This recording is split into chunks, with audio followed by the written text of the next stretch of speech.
Hey guys, Matt at Narrowland, back today with our latest simple Webflow tip. So today we're going to cover a not necessarily new Webflow feature. It's been available for a while, but I still am noticing a lot of designers and developers are not using it. And that is the ability to set an automatic aspect ratio on your images. So this is super helpful so you can work faster. You're not spending a lot of time really getting into minute cropping and image sizing. If you set this aspect ratio to image cover, the image will just fit in and won't be distorted. So this is also helpful just in, again, making sure that your site looks uniform and neat. You don't have to worry about images being slightly off because the aspect ratio is locked in.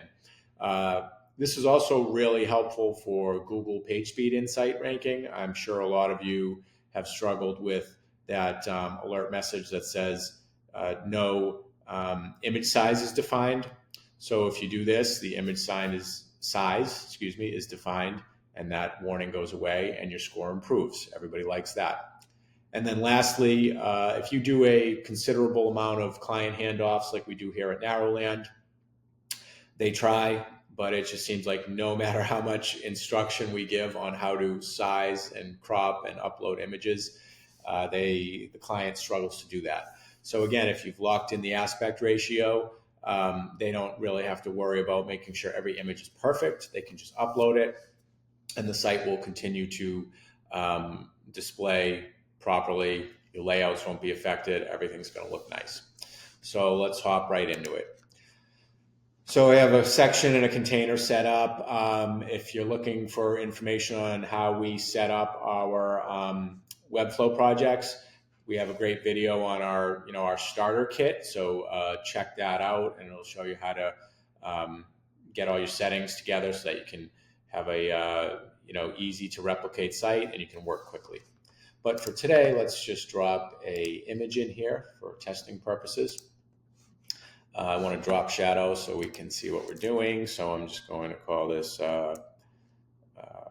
preview image. I know that has a nice drop shadow. We'll call it test so that we don't impact what's going on the rest of the site. And I've set the width to 50% just so that you get a good view of all of the different sizes. And let's go ahead and put a nice dramatic mountain range in there. Yeah, that looks good. Yeah. So where this is actually tucked away is under the more size options. So it's a very powerful tool, and Webflow kind of hides it. And as you may have guessed, I have this set to a square right now. But you click more size options and you have ratio. And from there, you can just go ahead and change the ratio of your image. So we have anamorphic, Netflix, widescreen, which gets a little taller, landscape, which gets even taller, portrait, which completely changes the shape of the image, and then, like you saw at the beginning, we have square. I do recommend having your fit set to cover so that the image doesn't get distorted. I think you saw as we cycled through all of those different sizes or aspect ratios, the image still looked good. You do have the option for fill, which will distort the image, contain, which doesn't distort the image, but is going to leave some blank space if it's not perfectly sized. So cover and none and contain are basically the same thing, but cover is typically the way to go, especially, again, if you're handing off to clients. And using cover, you may say, well, I don't necessarily like the part of the image that's displaying. How do I control that? You have these three dots next to your fit dropdown where you actually can change where the image starts off so that you get a different portion and it looks how you want it to. You can also change over here for kind of more subtle movement of the image.